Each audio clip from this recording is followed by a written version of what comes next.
know a game that lets you dress up like a ninja clown is probably not taking itself too seriously. But it's that kind of ridiculous, over-the-top attitude that makes Ninja Blade so much fun to play. I prefer taking lives one at a time. Know what I mean?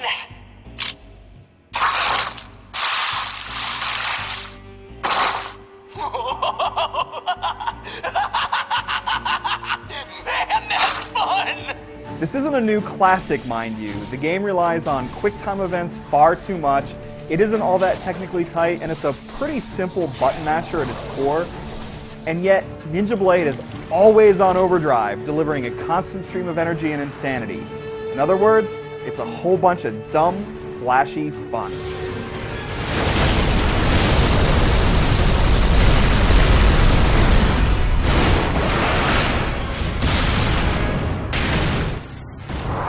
The game stars Ken, and he pulls off ridiculous moves that would even make Devil May Cry's Dante jealous. He defies gravity in the most impossible ways, does backflips on motorcycles, and is generally a badass in every sense of the word. But, unlike Devil May Cry, where you sit back and watch the action unfold without any interaction, Ninja Blade accompanies these stupendous-looking cinematics with QuickTime events, and man, there are tons of them. So if you aren't a fan of QuickTime events, be warned that Ninja Blade is absolutely loaded with them. The game relies far too much on them, and many of them go on for too long, but they're exciting to watch because the action's so incredibly over the top.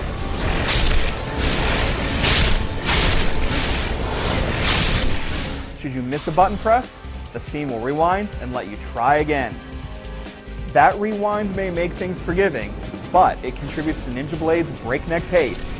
When you aren't busy tapping buttons in time with Ken's acrobatics, you're slicing up mutants on rooftops, in alleys, and even in midair. You've got 3 edged weapons to slash around: a standard blade that gets an interesting upgrade late in the game, a slow, heavy sword that does a ton of damage, and lightning-fast dual blades. All 3 will get plenty of use, and while your mostly dumb enemies keep the action rather easy, it's great to look at, with blades spinning everywhere and particle effects flying in the air.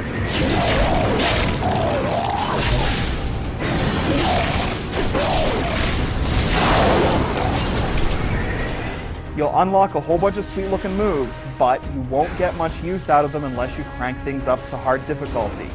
You'll also have 3 types of elemental shuriken at your disposal that spew flame, wind, and lightning. They come in handy during combat, but they're also used to solve a few puzzles here and there.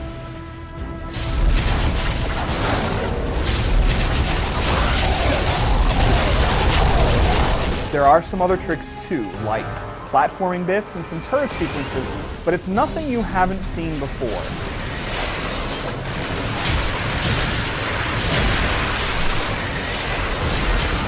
There's something undeniably thrilling about slashing at flying enemies as you plummet down the side of a building, or grappling the side of a building and whooshing to another rooftop, or fighting on the wings of an airplane. Yet, don't expect the complexity of moves and tight acrobatic gameplay of Ninja Gaiden here. You will encounter a load of bosses though, and even if they aren't that hard to beat, most of them are really entertaining anyway, even if a couple of them go on for far too long.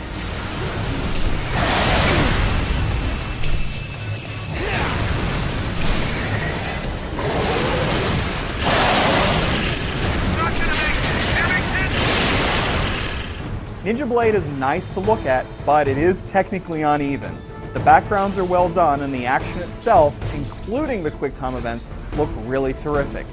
On the other hand, the animations are decent but can look a little awkward, and the frame rate takes an occasional hit when there's too much happening on the screen. There are also some weird and jarring load transitions that can jolt you back to reality. Sound effects are decent, but the dramatic musical score really sets the stage for all the vibrant swordplay.